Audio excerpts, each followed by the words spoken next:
Deputy Connolly. Thank you very much. Thank you, Mr. Neporent. Thank you. We're not investigating you, and thank you very much for coming. And our job here is just to look at the Controller and Auditor General's report and the concerns he has raised. So that's what we're looking at here, and the sales process and a conflict of interest. And then you can imagine from our point of view, PIMCO is there and they're working nearly almost for a year when they pull out. And they pull out, and less than 12 days later they go over and offer you their services.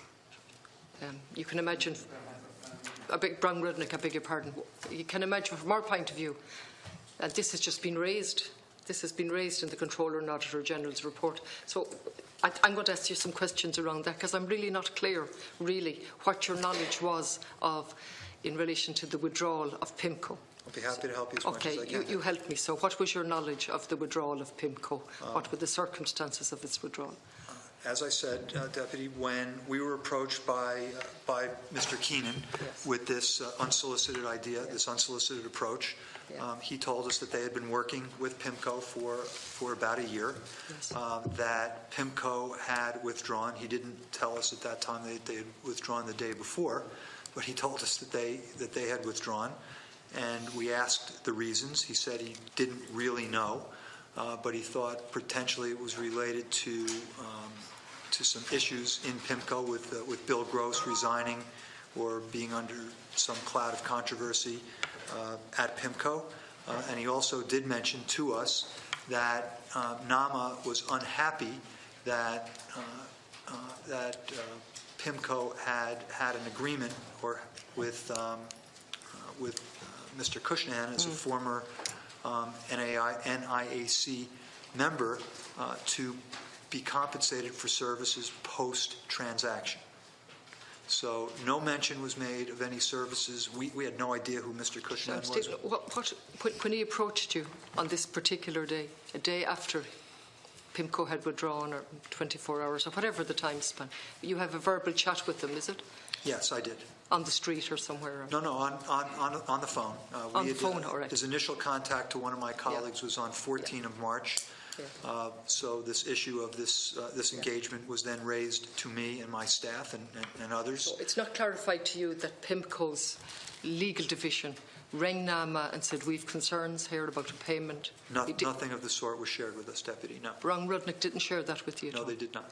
And then subsequently, did they share more information about the circumstances of PIMCO? No, they did not. They never did? No. So just to be clear again, so what exactly did you know about PIMCO's withdrawal? I knew that they withdrew, yes. And I knew that I only knew what Mr. Keenan told us, because we did not speak to That's PIMCO. Okay. Honestly, what did he, I'm not sure what he's told you about the withdrawal, that there were issues in PIMCO? Or? Well, I'll try and be more clear. I think I'm not doing an effective job. One, they told us that there was some controversy within PIMCO. Yeah, I heard that. So Mr. Gross and that may have taken their eye off this ball. Okay. They were going to focus on other things. And two, that NAMA was unhappy with PIMCO because of PIMCO's disclosure of a potential prospective relationship with Mr. Cushnahan.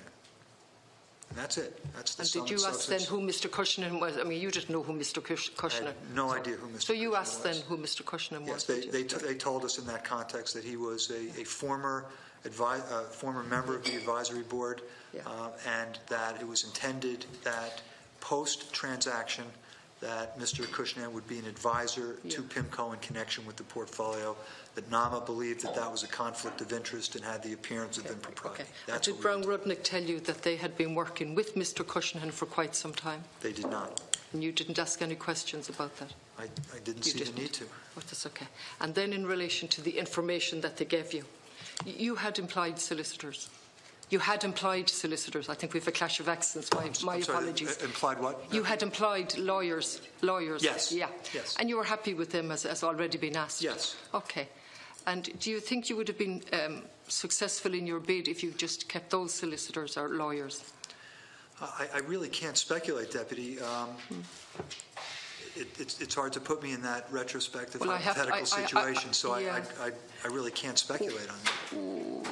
Well, at the time, you clearly felt you were going to get something more by going with Brown and Rudnick. Oh, absolutely. Yes. Okay. And you've been asked the nature of that information, and you're sitting here telling us you asked them and they told you we've no difficulty giving you all of this information that we've got from working with PIMCO right up to nearly the bid.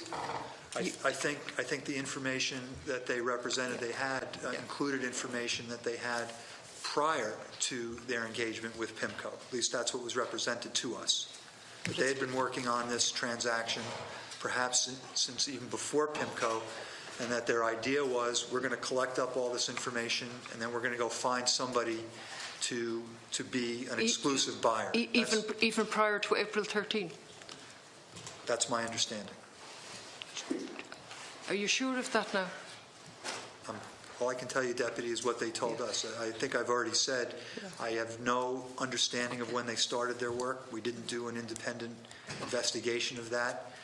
And they simply told us this story in connection with seeking engagement by us. Did they tell you about any documents they had to sign for NAMA, non-disclosure documents, or the nature of them? Did they show them to you? Did you ask for them? I didn't ask for them in that way. The way I managed that issue was I asked them for a specific representation that they had the legal and contractual ability to share with us all of the information that they were going to share. I just find that difficult. How could they have a contractual? You've used that a few times. What do you mean that they had a contractual? Were they subject to any non-disclosure agreement anywhere else? Were they subject to any confidential you asked them relationship that? or arrangement? Yeah. And what was their answer to that? The answer was, we are free to share this information with you in an unrestricted, unlimited way. And then when you imply them, and when did you tell NAMA? Tell NAMA? About your advisors, your new advisors. About Brown Rudnick specifically? Well, no, there was property advisors too, weren't there? Didn't you take on somebody else too? Yes, we took on New River. Yeah. Right. New River, we disclosed prior to getting New River engaged because New River needed access to the data room. Okay. Well, you see, just on page 80 of the Controller and Auditor General's report, there's a whole chapter on undertakings and engagement of advisors. Yes. And potential bidders appoint professional advisors. And it just outlines the change. And then it goes on to say, paragraph 4.55, prospective bidders, that's yourself, for Project Eagle were required to seek written consent from NAMA in relation to any advisors they wish to engage or retain during the loan sale process. And it goes on to say then that you informed Lazard of its intention to engage New River Retail. Did you tell them about Brown Rudnick? No, as I said, Deputy, we didn't think that we had to because Brown Rudnick was not getting access to the data room.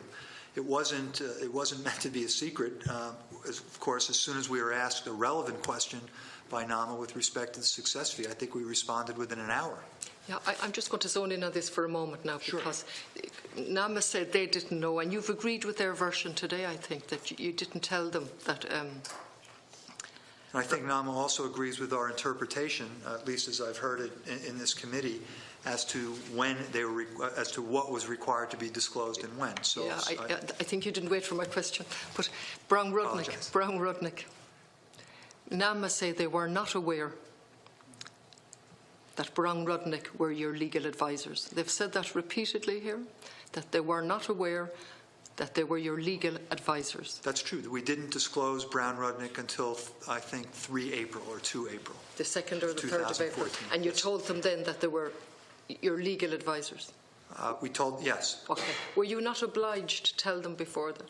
I don't believe so, Deputy. Well, has the Controller got it wrong, or have I got it wrong, or has someone got it wrong when it's outlined here? Prospective bidders for Project Eagle were required to seek the written consent from NAMA in relation to any advisors they wish to engage. As we interpreted the non-disclosure agreement at the time, and I think, my recollection is that NAMA has agreed with our interpretation in prior testimony before this committee, that you were only required to disclose advisors that were to be in receipt of or to have access to a receipt of information from the data room. We did not share information from the data room with Brown Rudnick. I think that can be proved by showing that they didn't have access to the electronic data room. They would have had to log in. They didn't. So that's the history of my view, of our view on that issue. Yeah. Deputy Aylward now.